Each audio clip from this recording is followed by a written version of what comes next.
Good afternoon, ladies and gentlemen, guests, friends, colleagues.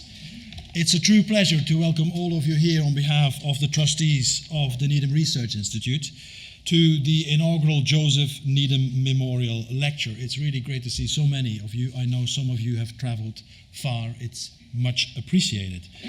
Last year, we held a legacy conference, a workshop at the Institute discussing the legacy of Joseph Needham 20 years on. And that was partly an occasion where we felt that it might be time to institutionalize Joseph Needham's legacy through what we hope will become an annual event.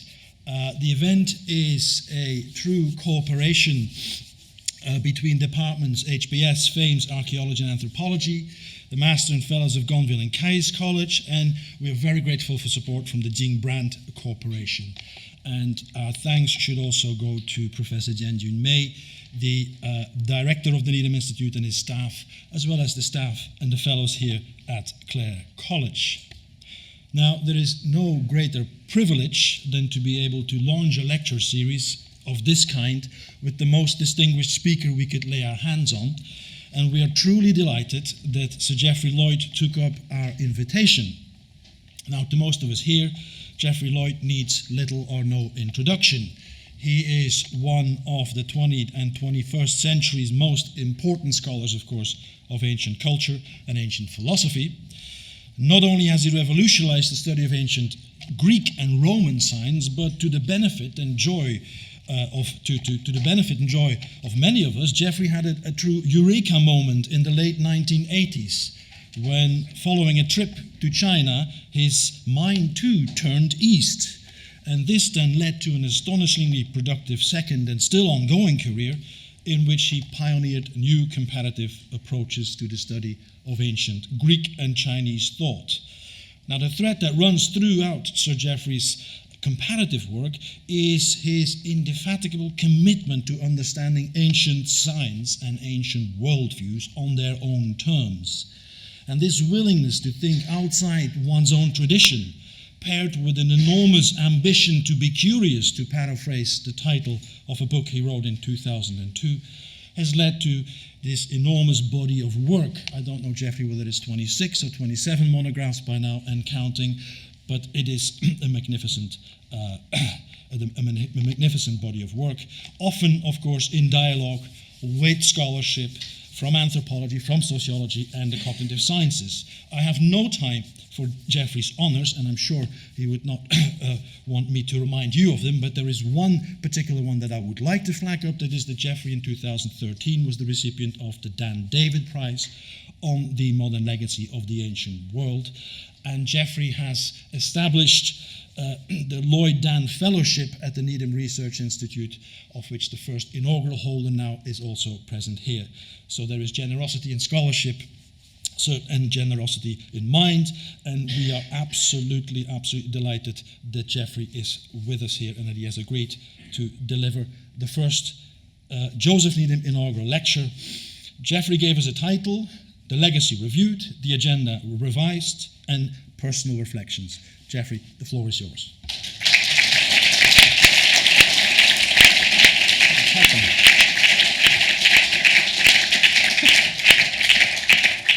Thank you very much, Roel. And we've lost the screen. Let me just...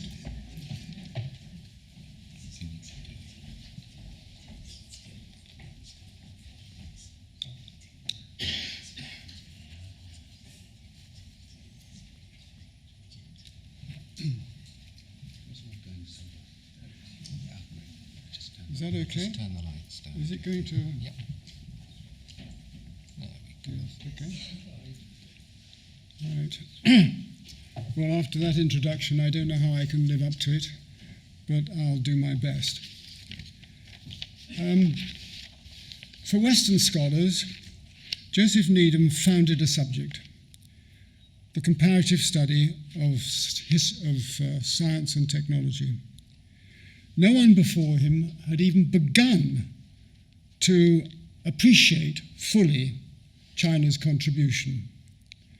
I had the privilege and honor to have many conversations with him especially when, after unsuccessfully approaching some 5 or 6 other individuals, he finally landed on me to succeed Lord Roel as chair of the East Asian Science and Technology Trust, the body that is responsible for overseeing the work of the Needham Research Institute. Even though I was 6th or 7th choice for the job, I was and am no captain of industry, for heaven's sake, and that was really what he was looking for. And even though at the time most thought the NRI was moribund, some were even already writing its obituary, I was very happy to do what I could to resuscitate it. Getting it out of intensive care in the late 80s into the present state of moderately rude health took determination and teamwork, the collaboration of individuals who had very different backgrounds and interests, some based here in Cambridge, others across the world. It would be invidious to try to name them all, though we all shared a devotion to the great man. For my part, I made it my business to discuss the future of the NRI and the prospects for history and philosophy of science in general at length with Joseph in his declining years. My acquaintance with Joseph goes back to the 60s. My first contact with him was when I received one of the famous card index cards posing the question, when was the first Greek or Roman diving bell? With the instruction to reply on the card, which was to be returned to Joseph. I think it probably still exists. John Moffat will be able to confirm that. I believe he approached me because his usual advisor on Greco-Roman affairs, Arthur Peck, was on sabbatical at Princeton. And Peck knew that I was one of the very few people in Cambridge at the time who had any interest in Greek science, medicine, and technology. But I was in luck with that question. For the answer concerning the first extant evidence for a Greek diving bell is clear. It comes in the text called the Problemata, Book 32, Chapter 5, which describes how divers use cauldrons which retain the air. Did that work? No? I've done something silly. I've done something silly.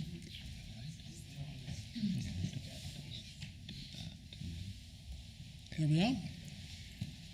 Which describes how divers use cauldrons which retain the air inside them, provided, of course, they're maintained in a vertical position. If they're not vertical, you drown. The Problemata is a text in the Aristotelian corpus, but not by Aristotle, but by one of his pupils.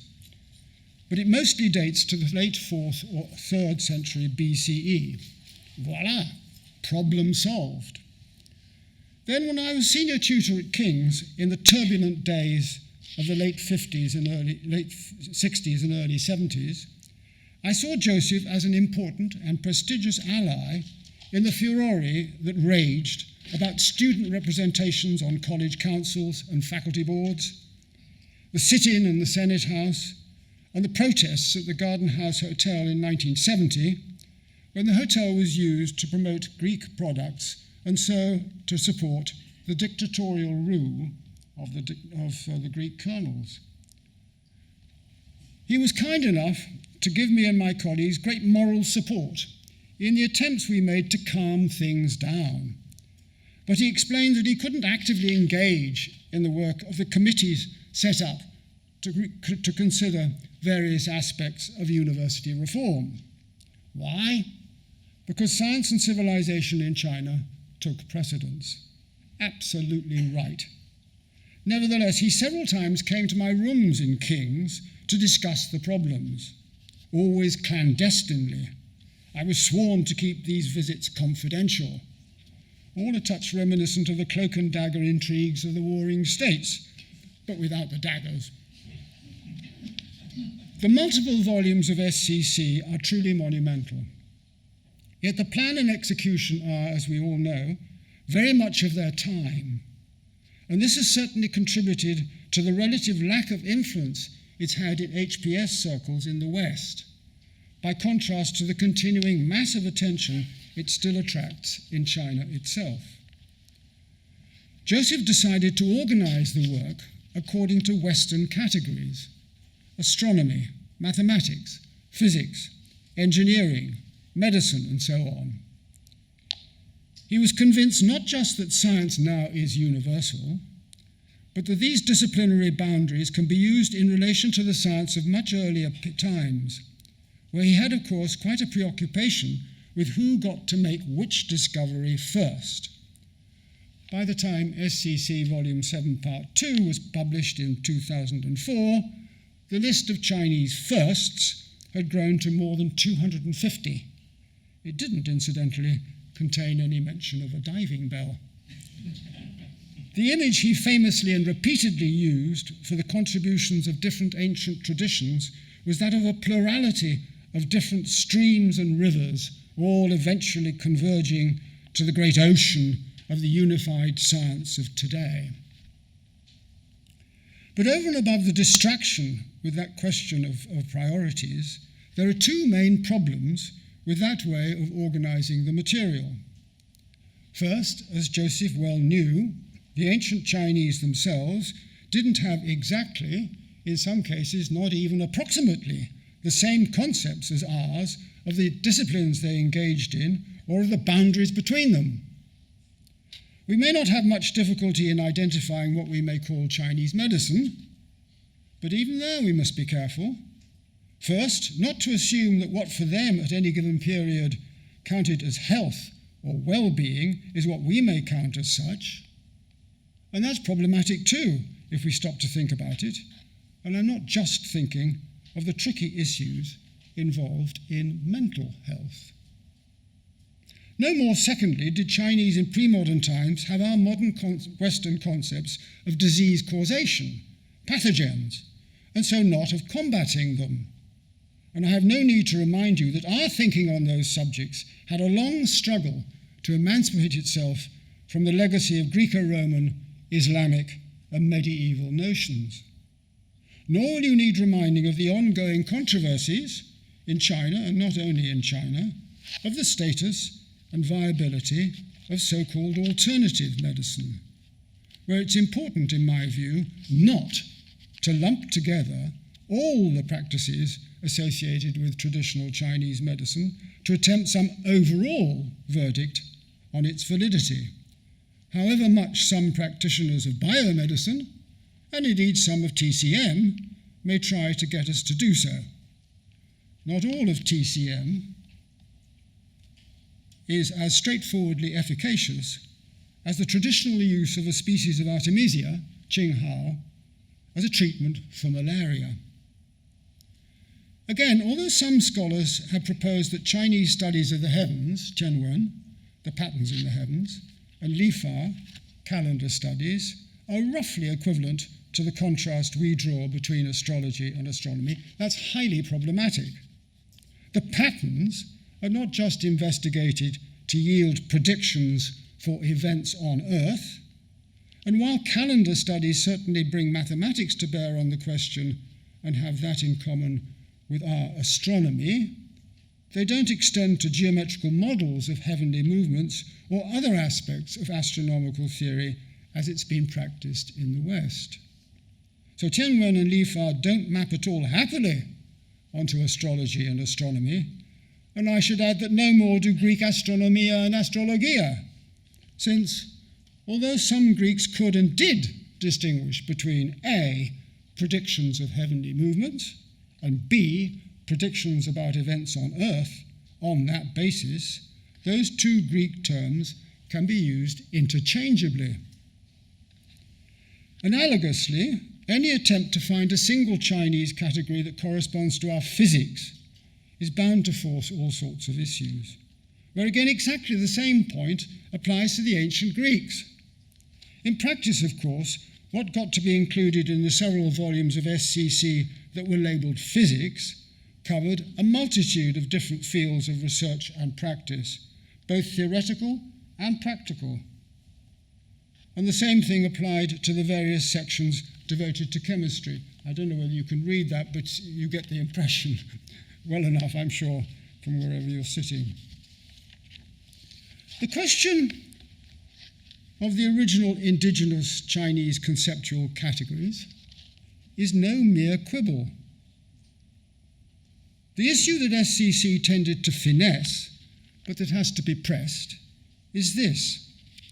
If we cannot, on pain of anachronism, use our modern categories, the question we have to ask is, what did the Chinese researchers themselves think they were doing?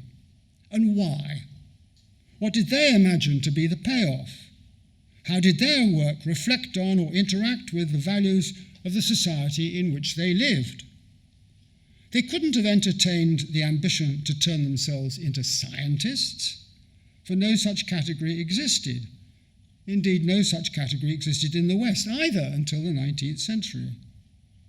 So we're faced with an apparent gap in our grasp of what may have motivated these investigators who made such important contributions to an understanding of the world around them.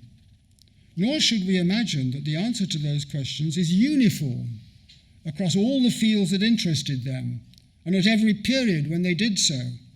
The heavens, the movements of the sun and moon, and solar and lunar eclipses, the calendar, music, the body, health and disease, plants and animals, change and transformation, to mention just a few examples. This point about heterogeneity is crucial, and I shall come back to it. And of course it's a point not just about China, but about ancient Greece and other ancient societies, and crucially, about modern science as well. So my first issue with the organisation and structure of SCC relates to indigenous category boundaries. But my second problem follows on from the first and goes like this. Needham's perspective was resolutely teleological. That is, he looked at China and other ancient societies from the point of view of the eventual development of science as we know it today. And it was that breakthrough in the 17th century, the so-called scientific revolution, that gave him his big question, why it happened in the West and not in China.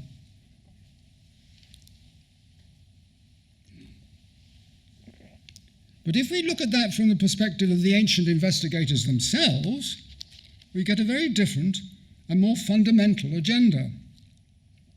We can identify many different contributions to an understanding of the world made in China and in other ancient civilizations: Egypt, Mesopotamia, Greece, India, Islam, Mesoamerica. But how come there are such divergences in what our records throw up? What does the complex and varied history of the development of inquiry in ancient civilizations have to tell us about human cognitive development in general? We shouldn't limit ourselves to China and the West, nor indeed just to ancient literate civilizations, though I know I shall be considered foolhardy for proposing that further extension of the agenda. Yet, after all, we all came out of Africa, even though that's often been caricatured. True, the question of when and where those movements occurred continues to be fiercely debated. But there's general agreement that the break with our nearest relatives among the hominids happened at some specifiable time and place. But if all humans share a common origin, if you go back far enough, and if secondly what there is for humans to make sense of, the environment, plants and animals, life and death, also exhibits powerful commonalities, then why the history of human struggles for understanding should have been so diverse is a question that may seem crushingly naive, but can't be swept under the carpet. After all, if Joseph's image of the common global ocean of modern scientific understanding is accepted, why that needed to be fed by such a multitude of different streams and rivers, let alone a few stagnant pools, is a question that doesn't go away. Starting with ancient China and ancient Greece, we can open up questions to do with human endeavours to understand the world more generally, though we should do so without any assumption that these endeavours all reflect the same ambitions, or even the same conception of what the world comprises, let alone the same social, institutional, and intellectual circumstances. Of course, widely differing types of explanatory factors have been invoked in grand global theories to account for what happened. Some fancy physical differences, others social or economic ones, yet others factors to do with language and literacy. Let me say something about each of these, just to give a sense of how the problem of the diversity of human efforts to understand the world has been tackled, and with what shockingly limited results. We can go some way, not far, in accounting for differences in understandings in terms of differences of what there was to be understood. The physical environment, for example, the flora and the fauna of different parts of the earth. You can't expect humans to be concerned with the structure of a snowflake if they have no acquaintance with snow. Over and over again, some classification of plants that was thought to be comprehensive has had to be upended in the face of the discovery of previously unknown kinds. That was more a problem in the West than in China, in that the West had greater pretensions to set up a system of plant taxonomy that purported to be universal. Again, that's pretty illegible, but may I assure you that shows you pretty clearly that we've got a universal system in Linnaeus. That is far less prominent a preoccupation, the idea of a universal taxonomy, in Li Shizhen in the 16th century. In point of fact, it only gradually dawned on European botanical taxonomists north of the Alps that quite a bit of what they found in the texts of the Greek botanists Theophrastus and Dioscorides, whom they used as their main authorities, related to species limited to the Mediterranean area, and conversely, that some northern European species didn't figure in those compendia at all. Again, there are important differences, too, between the various primary modes of subsistence that humans have relied on, between hunter-gatherers, herders, and farmers.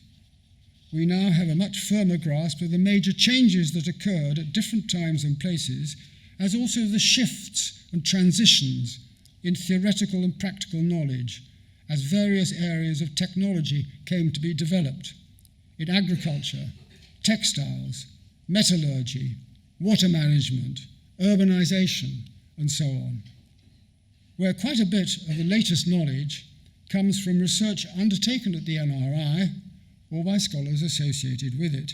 The director should take a bow.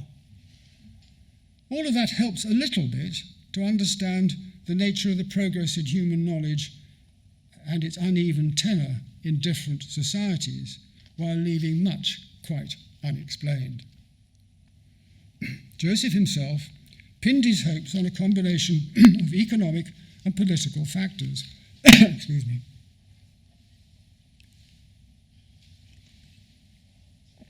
Adapting the Marxian notion of differences in the modes of production and the role of bureaucratic feudalism.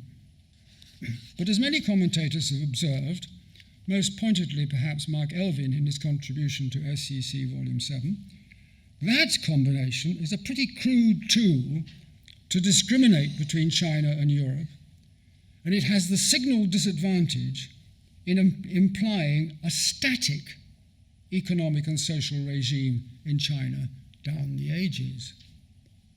True, throughout pre-revolutionary China, the political ideal remained that of the benevolent rule of a sage king, but ideas and practices about how that was to be achieved varied greatly. In his final summary of his views in SCC 7, where he reprints some of his earlier essays, mostly with very little modification, Joseph had much to say about the rise of the bourgeoisie in the West, leading to the growth of capitalism, scientific method, and the Industrial Revolution, one after another. In that particular passage, it's the rise of the bourgeoisie that's made to do the work. But again, as he half admitted, that was subject to severe qualifications as a global explanatory factor. Indeed, some of the available considerations I've mentioned so far are really not up to doing the heavy-duty work of explanation that Joseph was looking for in relation to his question, let alone with regard to the further issues raised by the immense variety of actual ways of being in the world and of attempting to understand it that the historical and ethnographic records give us access to. But what about what has sometimes been thought to be the more promising differences in the technology of communication, in language itself, and in degrees of literacy associated with different modes of writing, a favourite with Jack Goody, and indeed a factor that Joseph himself had targeted, though not in relation to Jack, in SCC 7. That too is a topic where the waters have been much muddied by some highly superficial speculations. And I don't just mean the common accusation voiced often enough by those who have no first-hand knowledge of Chinese, namely that it's a hopelessly ambiguous language. Sometimes that view is a grotesquely extravagant inference from the comparative lack of morphology in Chinese, but more often it stems from just downright prejudice.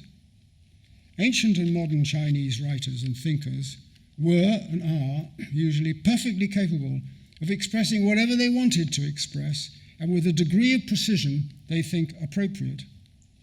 For sure, there are plenty of ambiguities in the classical texts, but we should bear in mind that ambiguity can be useful. It leaves open a range of interpretations that wait to be explored. Indeed, in classical Chinese rhetoric, this is often a deliberate, quite cunning ploy that is exploited to excellent effect. At one stage, it was proposed that the Chinese language doesn't countenance counterfactual conditionals, and that was imagined to be crucially relevant to the development of science, since that depends heavily on the exploration of counterfactual hypotheses. But it didn't take long for that to be exposed as a gross mistake. Not only do Chinese writers from the earliest times contemplate counter-to-fact situations, there are some fine examples in the 2nd century BCE Compendium Huainanzi, and even earlier in the 4th to 3rd century texts of the Gonville, there is even an linguistic form that marks out such, namely jia she, translatable roughly as falsely supposing. The she corresponds to if, but the qualifying jia indicates that this is counterfactual. Nothing could be a clearer counterfactual than Gonville's if there were no things within the world. We can and should concede that the range of different modes of conditionality that are expressible in a highly inflected language like ancient Greek can only be conveyed by paraphrase or elaboration in a language such as classical Chinese. Yet, as my colleague Robert Wardy showed pretty conclusively, when in the 16th and 17th centuries the Chinese were faced with the problem of translating Aristotle, or rather the Latin versions of his texts, they certainly didn't find that impossible. In fact, they got on pretty much as well as the Latin translators themselves had done when they faced the equivalent task of rendering Aristotle's Greek into their Latin. As for the second factor that linguistic determinists are prone to cite, namely the effects of literacy on the rise of a critical and sceptical spirit, I can be even briefer for two reasons. The first is that written texts, especially when treated as canonical, let alone sacred, can stifle criticism, not foster it.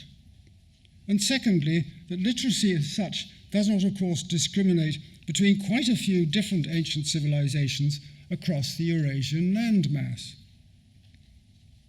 My all too rapid critical survey of just some of the factors that have been invoked in efforts to account for the different trajectories of modes of thought and inquiry in pre-modern societies shouldn't be taken to imply that I think they're all total rubbish. As I said, we can see the limited relevance of different items: physical, economic, social, institutional, intellectual, at different junctures. But what none of them singly, nor the whole gamut collectively, provides us with is the makings of a grand global history of those trajectories. They don't in particular enable us to solve the question Needham posed when he asked why modern science didn't occur independently in China. Indeed, the very fact that no single overall explanation has even come near to commanding anything like a consensus, and that despite the very considerable efforts that have been expended over the last 50 years or so, that fact may suggest that the question as put is incapable of resolution.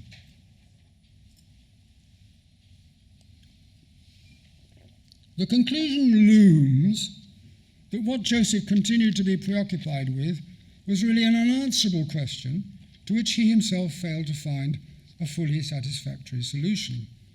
At points in his contribution to SCC 7, he effectively admits that definitive answers are not as yet forthcoming, as far as anything can ever throw light on it, he says. But what we can take away from the monumental researches is not a simple, over-simple, and ill-formed particular problem, but a wealth of detailed data that offer marvelous possible areas for the investigation into the complex factors at work at different points in the various diverse endeavours different individuals and groups made to understand the world around them, whatever they took that to be. And indeed, different views were entertained on that subject. That is where a new agenda begins to emerge from the ashes of the old. We shouldn't think that their notions of how to go about understanding, and even what understanding entails, were all the same. The evidence shows that they did indeed have many different goals, a point that applies not just within ancient China, but also within and between ancient Greece, Egypt, Mesopotamia, India. Heterogeneity again. So what I propose as an alternative to the Needham question starts by problematizing what science itself can be taken to include. We're used to thinking of that as a well-defined endeavour, unified by a single determinate scientific method. Joseph himself focused on mathematized hypotheses combined with relentless experimentation. But that's another oversimplification. A case can be made, I've made it myself elsewhere, that science just calls on a particular systematization of cognitive capacities that we all possess, at least potentially. And actually, one can find both experiment and the application of mathematics to the understanding of physical phenomena in both ancient China and in ancient Greece. Here's the Zhoubi Suanjing, gnome and shadow differences used to determine the height of the sun. Of course, the practical difficulties of establishing 3 gnomons at 1,000 li, that's 500 kilometers distance, means that this is probably a thought experiment rather than anything that anybody tried to put into practice. Nevertheless, the application of mathematics to cracking a physical problem is there, and the method itself is perfectly sound. Systematic observation differs from merely looking and seeing, but can be said to be continuous with the latter. Controlled experiment owes not a little to ordinary trial and error methods. Deductive argument is just a tidier and more self-conscious version of common or garden arguing and inferring. I have accordingly defended the view that to look for an origin or origins for science itself may be misleading. The simple but crucial point to bear in mind is that different areas of scientific endeavour draw on different techniques, and that's still true today. In some, the exploration of distant galaxies, for instance, direct experiment is not only not necessary, it's not even possible. But all that variety tends to be brushed aside when we attempt to encapsulate exactly what the scientific method comprises, armed with which we set out to judge both the West and China as if they will reach a determinate, monolithic unity. Until such time as we can draw up a satisfactory account of what the modern scientific method consists in, we shan't be able to identify what it was that was missing in China or in any other ancient or modern society which we tend to think of as pre-scientific. So on the view I would favour, the way to tackle the Needham question is to unravel the question.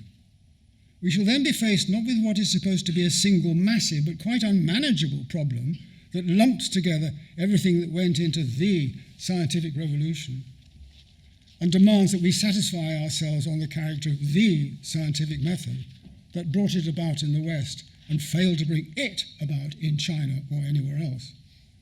Rather, we have a whole series of, yes, very difficult, but more focused issues concerning the details of the inquiries undertaken at any one period or in any one civilization. Although China and the West have hogged most of the scholarly attention, other ancient societies, and indeed modern ones as revealed by ethnography, are not only interesting in their own right, but can be used to test the hypotheses we might put forward on the relative importance of different factors at different junctures to the development of systematic investigations. So the Needham question, as traditionally conceived, looks all too seductively simple, but is anything but.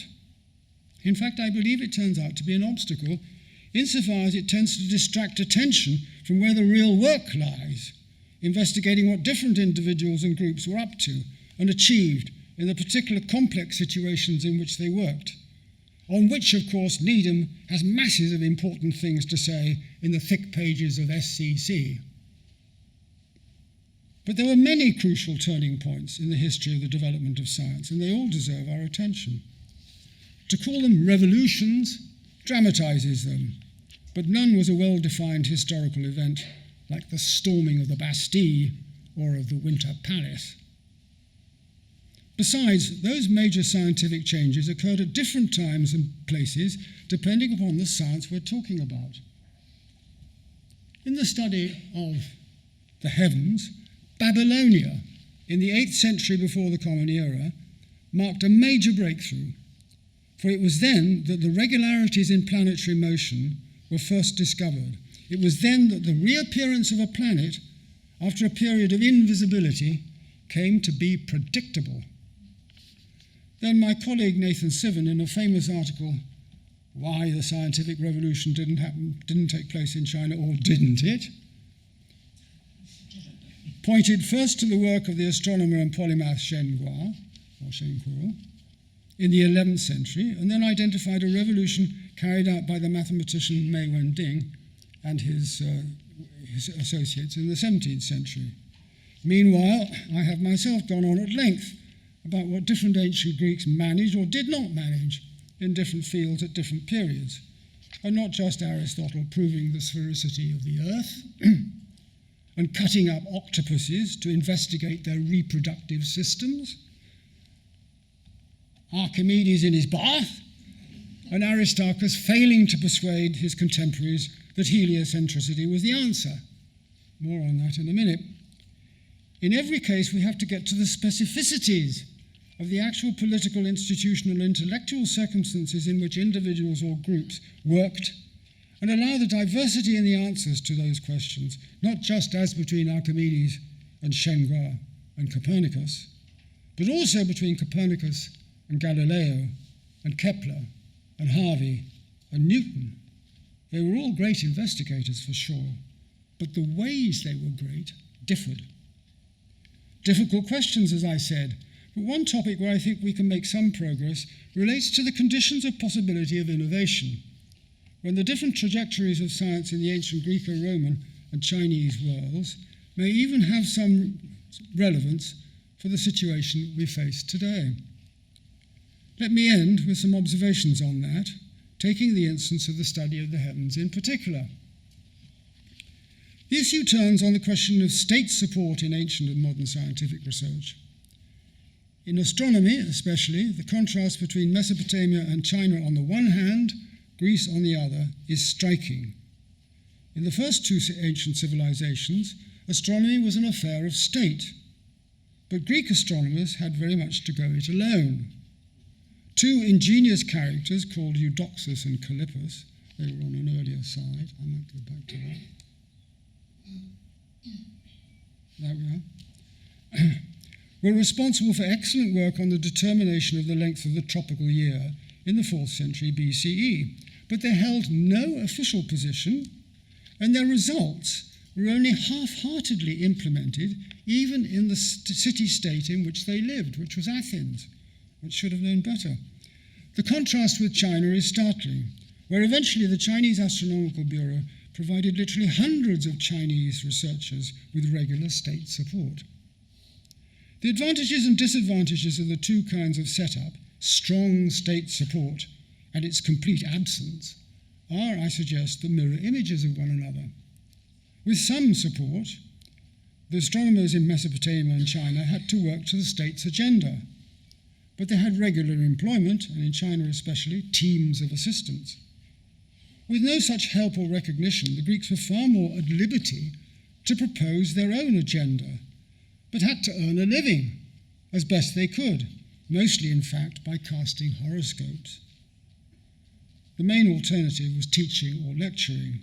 The exhibition lectures, called epideixis, they gave were publicity to attract customers to sign up for the more extensive and expensive courses they offered. Not that I'm suggesting you sign up to any extensive or expensive course that I provide.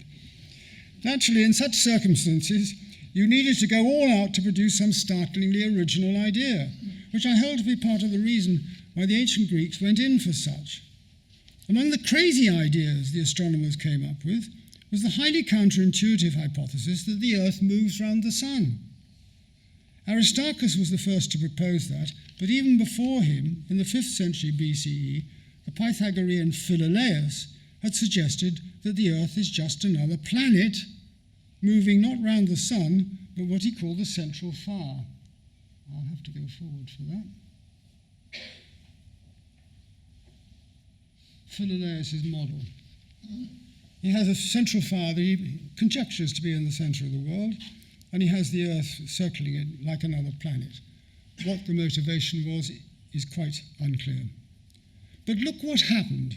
Heliocentricity was turned down in ancient Greek, not because it offended the authorities, as it did in the days of Galileo, but because the ancient astronomers themselves couldn't accept it.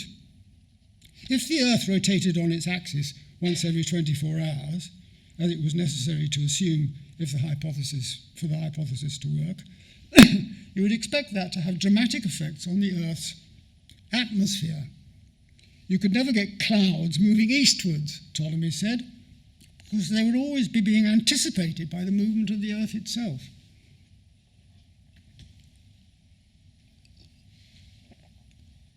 The understanding of physical phenomena was, of course, in its very early days, in both ancient China and ancient Greece.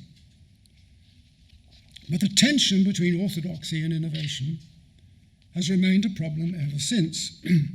Excuse me. With the massive support that science now receives across the world, there's every chance that any decent new idea will be taken up and developed. After all, the ambition to succeed, to make a name for yourself, to win that coveted Nobel Prize, is as strong now as it ever was. Competition still drives innovation, and so too does necessity, if one thinks of the threat to the world's ecology. But 3 points give cause for concern.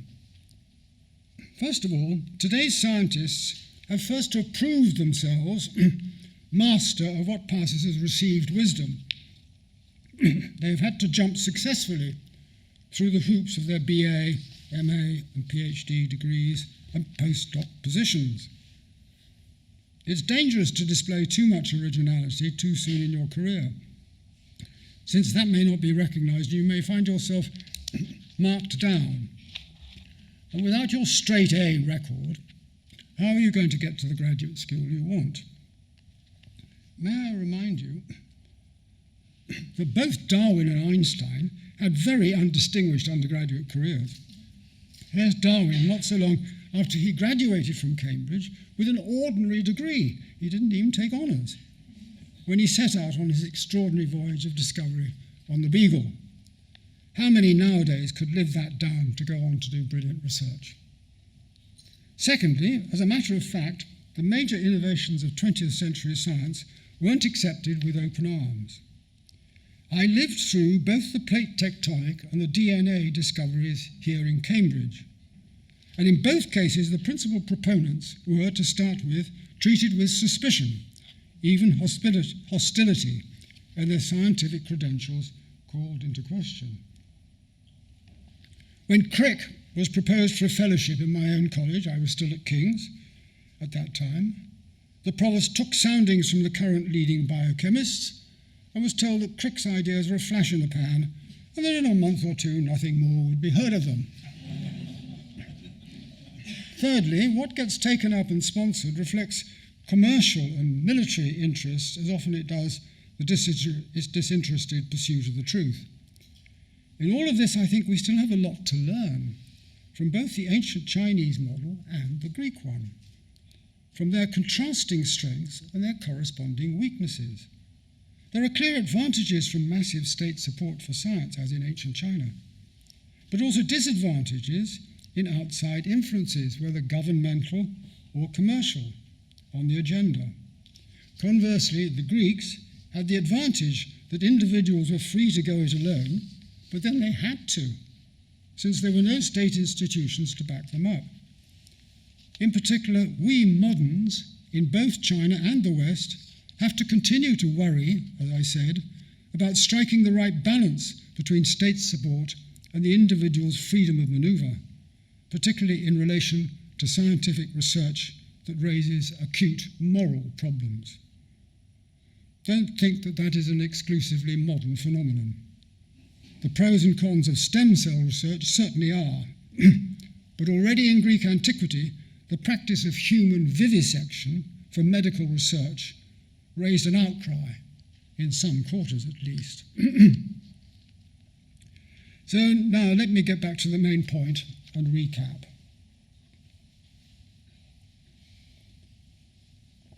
I started with the problems I have with Joseph's anachronisms and his teleology, and with his preoccupation with the supposedly key event of the 17th century scientific revolution in the West that didn't happen in China.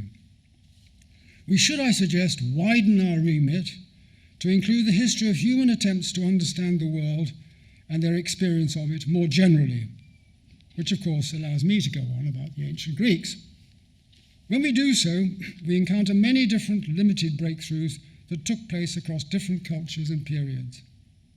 I cast doubt on grand theories of the trajectory of human endeavours in general that ended with some very summary remarks on one topic where some progress in our understanding of the impact of different institutional regimes seems possible, the study of the conditions of possibility of innovation, where we are still today faced with finding a balance between individual freedom of manoeuvre and corporate or state support. Those who yearn for a single definitive answer to what they imagined to be the simple Needham question will no doubt be taken aback at my twin insistences on complexity and specificity, and I certainly concede that it's harder work. But it should release us from any idea that we should focus more or less exclusively on that one supposedly simple explanandum, when we have so much other work to do to investigate the shifting fortunes of scientific investigation down the ages. That hard work chimes, however, with the ambitious plans that the new director of a revived NRI is now entertaining for the Institute, where enthusiastic young scholars, drawn from many different countries and with many different skills and interests, are engaged in inspiring studies of a considerable variety of topics, involving increasingly significant collaborations with different faculties and institutions in the university. FAMES, the Faculty of Ancient and Medieval Studies, Modern Ancient and Near Eastern Studies, HPS, Archaeology, Classics, Social Anthropology, and CRASH, the Centre for Research in Arts and Social Sciences, to name but 6. Revising the agenda, for me, means being prepared to look closely at all that complexity and specificity I mentioned, the work of famous individuals and of anonymous craftsmen.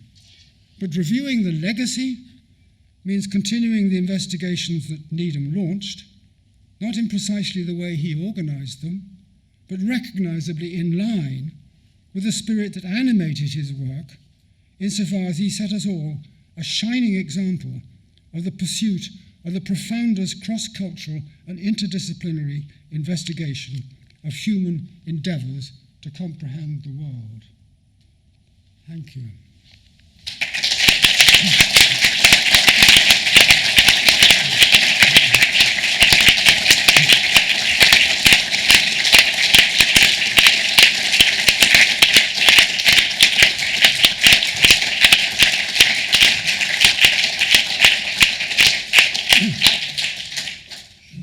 Geoffrey, thank you very much for a splendid, stimulating lecture.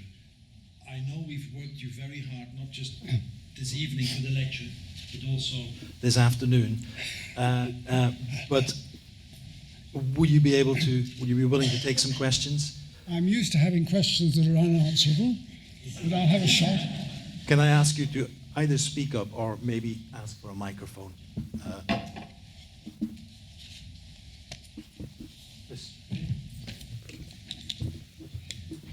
I actually have a very loud voice indeed, too loud as most people know. I'm sorry, I dare to ask you the first question, Geoffrey. Thank you very much for, as ever, a talk in which I find myself not just with one idea I've never thought of before, but about 6. So I can't give you a complete reaction in one question, but it's this.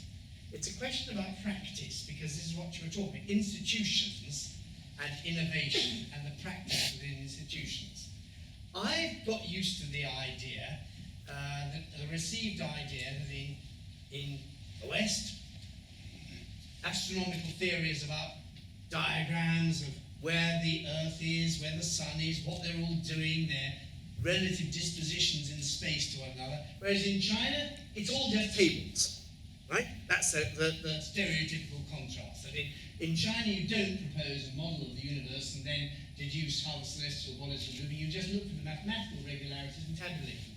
Now, in the last few months, I find myself using Kepler's Rudolphine tables of 1627 to try to repeat the calculations made by the Jesuit Ferdinand Verbiest in China in the early Qing dynasty. And I've been trying to work through these things, and suddenly it's come upon me that it looks a bit like if you're actually doing Keplerian astronomy, you're not drawing diagrams of ellipses or anything. You're just using Kepler's tables. So can I ask about the ancient Hellenic world and say, when I say someone's following, say, Ptolemy in astronomy, does it actually mean they're bothering with all those wonderful diagrams and theorems in the Almagest, or are they just using Theon's handy tables? Is that what the experience of being a Greek astronomer was, just like it was in fact in China, only with different tables? The answer is both. Oh, good. Thank you. Some were doing one, some were doing the other, and some were doing both. Yes. But it's heterogeneity. And we have to pay attention to that. But the fact that there is this other tradition that has been rather submerged, a more numerical tradition, has been rather submerged. Of course, there's a lot of triumphalism about the Greek miracle, which is a whole lot of nonsense.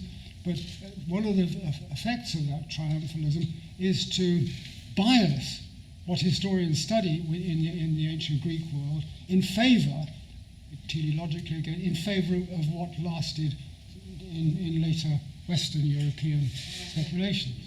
So we've got to recover different traditions. It's particularly difficult in mathematics. I mean, now actually with the work of Karine Schemler and Serafina Cuomo and others, we are beginning to get a more balanced view of what mathematicians were actually doing. They were measuring fields. They weren't just doing Euclidean demonstration. So that has helped to complexify the scene. But of course, your difference doesn't go away because there's a complexity of a particular kind in the Greco-Roman world, and there's not that complexity so obviously in some areas of Chinese investigation.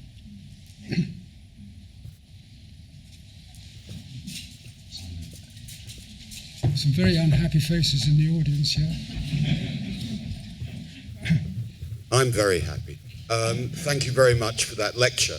I share Chris's reaction. So I'm tempted, going back to where the lecture began, to offer a counterfactual. Oh, good. Here's the counterfactual.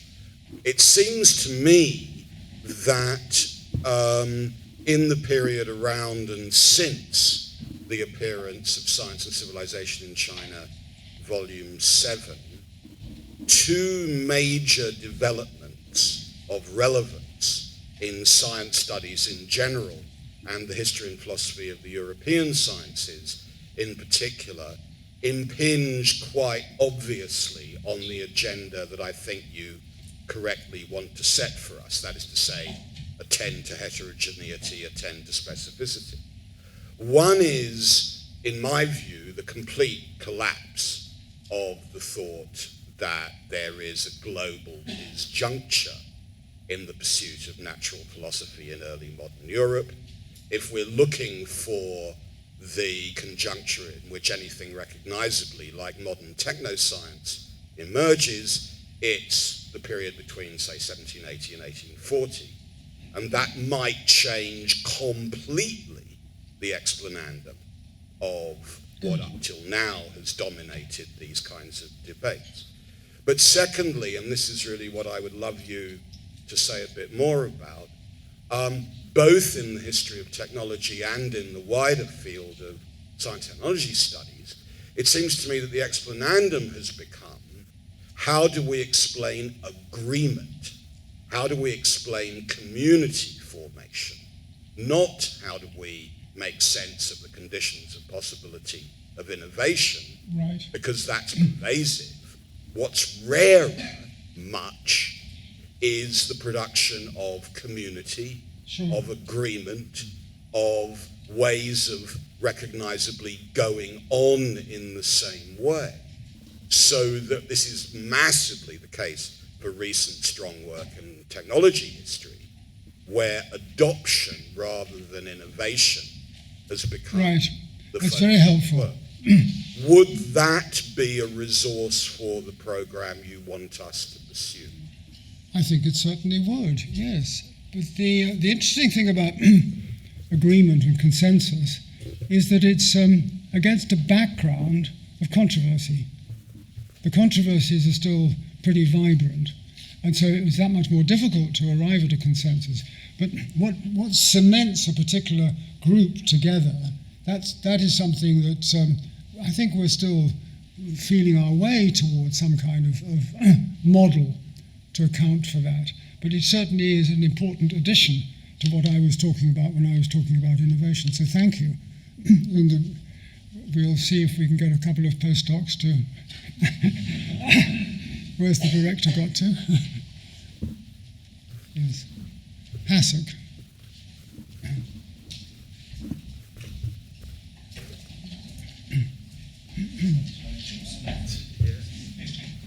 Thank you very much, Geoffrey. Thinking about the institutional support for science, it seems to me that what was particularly productive about what happened in Europe from the, say the scientific revolution period onward was the heterogeneity of institutions Right. that Sure. fed into what we call science, right? Everything from the academies and universities Right. to private industry to Sure. teaching institutions. Would you say that in China there was a comparable kind of heterogeneous institutional basis for science at any point until the modern time? Well, I think my immediate response is to think in terms of a different kind of variety. There is variety between different institutions, but there's variety in the West in the same subject area, that may be a difference. But you don't find variety within, let's say, the study of the heavens. The study of the heavens is dominated by one particular kind of institution. Christopher, do you agree? Less than I would have done some time ago. I found Well, quite a lot of private. Publish and don't perish. It's okay. OUP gets the manuscript of that next month. One's just. There we are. I mean, I think that's that little exchange shows there's everything to play for, and exploring what that amounts to, what the heterogeneity amounts to in the Western situation, is well worth doing, and it's particularly well worth doing, I fancy, if somebody is bold enough to engage in a collaborative, comparative study, because you get a sense of what is exceptional, if it is exceptional, only by studying a different trajectory in some other situation. So, although comparativism has won itself a bad name in all sorts of ways, for some good reasons in some cases, because it can be very superficial. Nevertheless, it seems to me to provide a marvelous resource for testing hypotheses that we can put forward as regards any particular civilization, whether it's in the West or whether it's in China.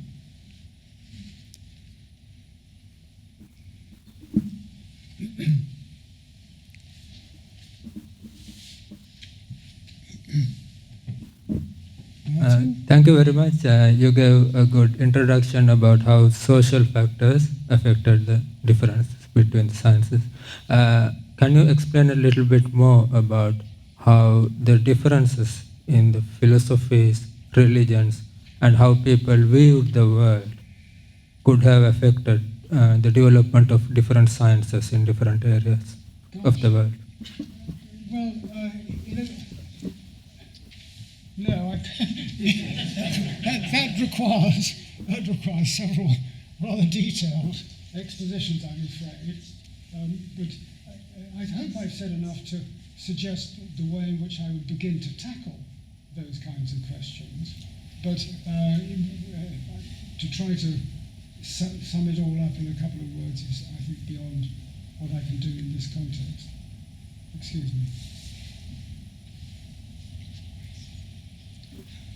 Good. Well, thank you all very much. I hope many of you will find some time to join us for a chat over a drink upstairs, where we will decamp, but not before we thank Sir Geoffrey for his splendid lecture.